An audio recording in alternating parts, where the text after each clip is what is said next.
Yeah. I was doing that with my legs. I kept on, I was like, is there shrapnel in my leg? My legs hurt so bad. Everything else was fine, but my legs just hurt so bad after the blast.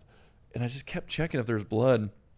But I realized like sappy plates and everything else was protecting from the concussion of the blast, but my legs just took the brunt of it. So they were just in so much pain, I think, from the instant seizure. There's probably a doctor out there who can explain why it hurt so bad, but it felt like there was shrapnel in my leg, but it was just from the typical blast. Wow. So then the luckiest day of my life ever happened.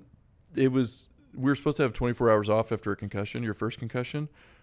And he gave me like 23 hours off. And he's like, you're going back out there. Jesus Christ, yeah. And pretty much it was the same scenario.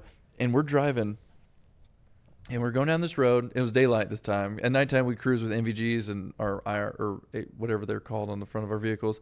Yeah. Pitch black. But it was daylight for this patrol. And a ploof of smoke or something went off beside us. So my gunner sees it and he's like, hey, I think someone just shot at us, or there's something. So I'm like, hey, Outlaw 2, the gunner saw a ploof of smoke or something. Can you check that? And he went up. He's like, dude, that's an IED. So we cordoned it off again. Comes out, it's 2155 African white with white phosphorus. With white phosphorus. The blasting cap went off only because they didn't set it up right. And it was going to be blasted on our truck. Wow. Talk about, and that's you would one have been thing. incinerated. Yeah, that would have ended us. And I'm just even think, I just got chills in my body because I tell all these other stories, but I rarely tell that one. Honestly, I kind of forget, but I'm like, man, how lucky. And that was right after Luke died. And I'm just sitting here like, holy crap. Like, how lucky am I to be here? Yeah. In one piece with with your face. For that to happen. Yeah. And so then, January 17th. So January 6th, and I'll remember because I have all my like logs from when I got my concussion reports and everything. Yeah. So now January 17th rolls around, I get hit again.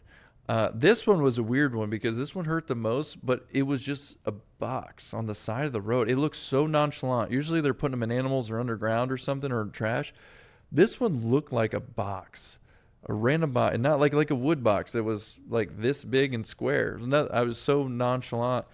And I remember that hit us like directly on the side. Again, every time we got blown up, it would take out our tires in some form or fashion and leave shrapnel all over the trucks. Luckily, we had, I think it was like this, I don't know if it was second or third generation up armor where it's only the doors that are up armored. So the floor's not, we still have to put stuff down on the ground and the backs weren't. So we'd have huge holes ripping through the back of our truck. But we wouldn't have, on the doors, there's like softball size just breaks in the glass from the IEDs. It's a good thing that you had that. And at least we had doors. I mean, they would have just shredded that's the only whole thing. Oh, yeah, that first one would have took me out if it wasn't for that, I think.